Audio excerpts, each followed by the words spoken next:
Olá, amigo, olá, amiga.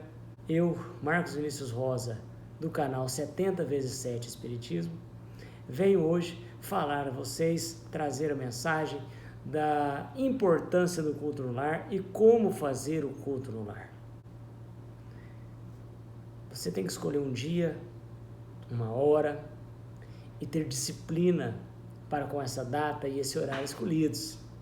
Como fazer então o culto do Evangelho no lar? Além desse compromisso que você vai travar, de horário e data, você tem que ter à mão, o Evangelho segundo o Espiritismo.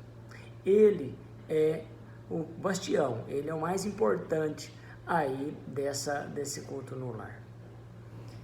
Feito isso, na hora que você pré-agendou com a espiritualidade, pontualmente você iniciará junto aos seus familiares, o culto.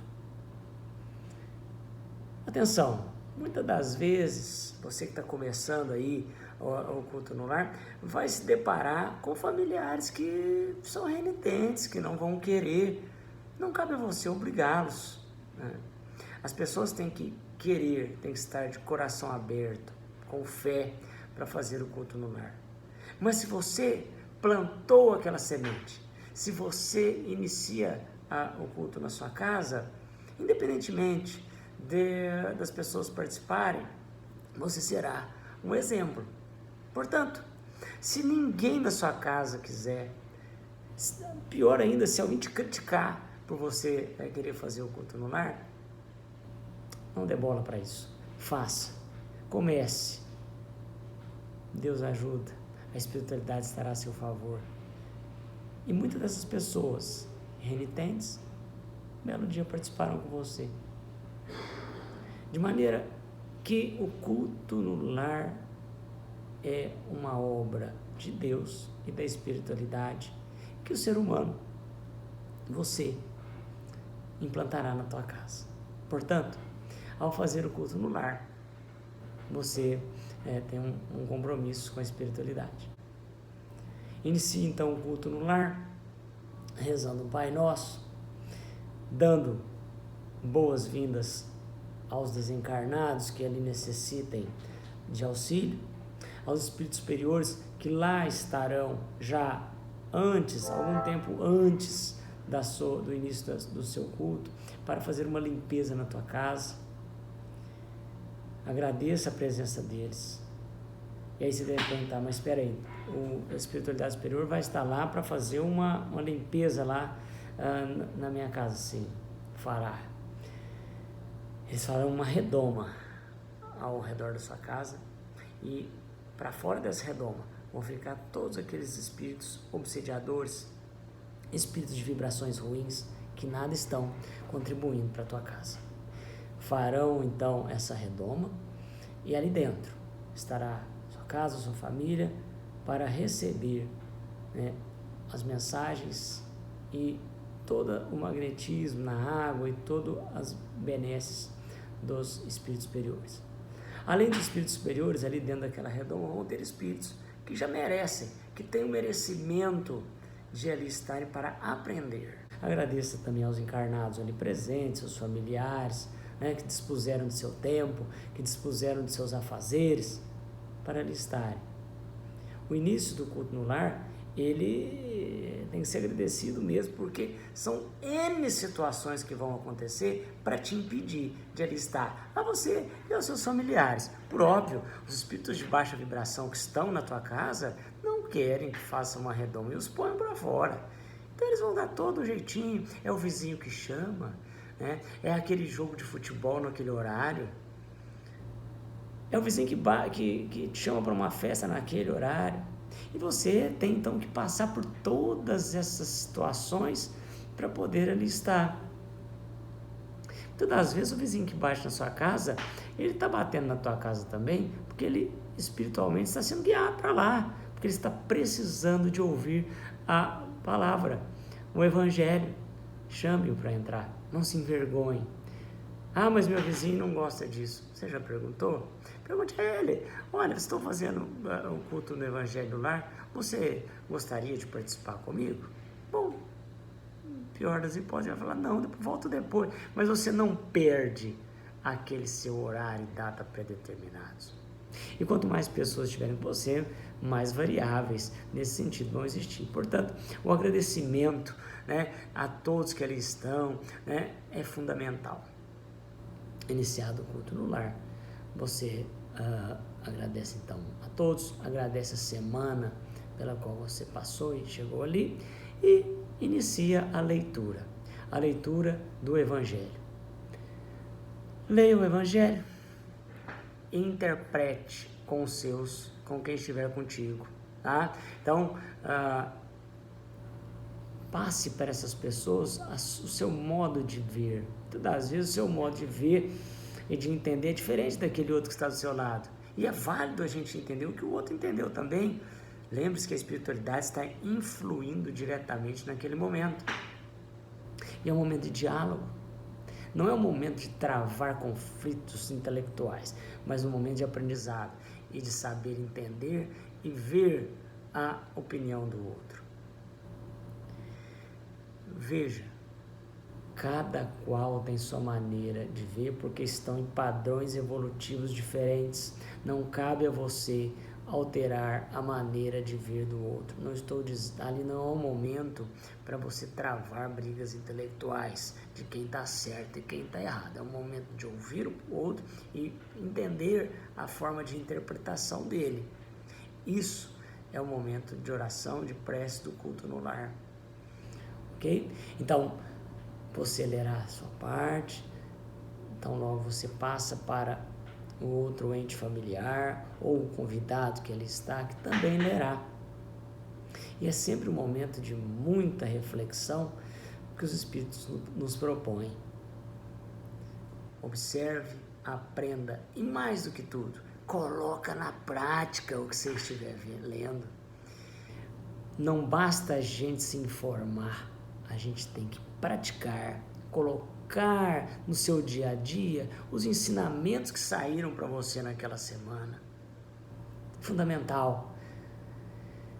Feito isso, após todos lerem o Evangelho, você poderá também utilizar de outra literatura espírita. Veja, o Evangelho no Lar, é bom que ele tenha ali entre 15 a 25 minutos, não passar disso, de maneira que se tiver muita gente lendo lá o Evangelho, não dá para fazer uma segunda leitura. Feita a leitura do Evangelho e as interpretações, e veja, em voz alta, não dá para ser ler baixinho, porque lembre-se, você tem espíritos ali aprendendo com você. Se você ler em silêncio, mas eu faço o culto no lar sozinho, eu sou só, ou minha família não quer fazer, mesmo assim eu tenho que ler em voz alta? Tem, porque você não está sozinho. Você tem a espiritualidade ali ao seu redor, ávida pelo aprendizado. Portanto, leia em voz modulada, normal, nada de ficar gritando também para toda a vizinhança ouvir. Não, no seu tom de voz normal, para que eles ouçam. Outros me perguntam, posso colocar uma música de fundo? Sim! E eu digo mais, coloca essa música de fundo até um pouco antes do horário predeterminado para você, para que o ambiente esteja em harmonia. Pode ser música clássica, baixinho, né? Porque você vai ter que falar e tem os espíritos para te ouvir. Ok? Muito bem. Ultrapassado esse momento importantíssimo da leitura do Evangelho espírita, você passará então para um outro momento do Evangelho no Lar, que é o pedido de magnetização da água. Ora, você necessitará, é importante que você, antes de começar, encha lá copos d'água, ou que faça numa jarra e coloque lá na mesa onde você está fazendo o culto no lar. Esse momento é um momento em que você se dirigirá em voz alta aos espíritos, né, superiores que ali estão, para que possam magnetizar a sua água ali presente, né, para que essa água tenha todos os benefícios psicológicos, espirituais, físicos necessários ao seu organismo. Com relação à água ainda, muitos me perguntam, Eu posso dar essa água para o meu cachorro? Pode, não tem problema nenhum. Às vezes o cachorro também necessita, né, da água magnetizada, não tem problema nenhum. E posso aguar a planta com essa água? Também não tem problema nenhum, né? Somos todos filhos de Deus, né? Então não há qualquer problema. Posso colocar água na geladeira? Pode colocar na geladeira. E por quanto tempo? Aí é aquela história, a magnetização se deu naquele dia e a partir do momento que vai demorando muito, a magnetização vai deixando, né, aquele fluido, a água, né? Então é bom que se tome o mais imediatamente possível. Não é óbvio se você deixar na geladeira para outro dia, mas vai perdendo a força, né?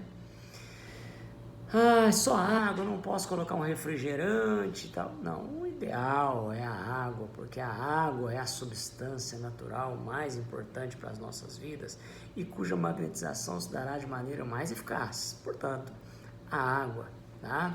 Muito bem, feito isso, você passa para o próximo momento do culto no lar, que é exatamente os agradecimentos e os pedidos. Agradeça pela semana.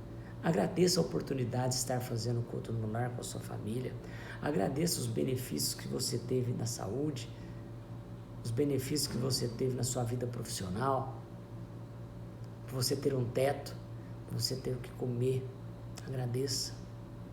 Depois do agradecimento, você passará para os pedidos. E é o momento de a gente pedir.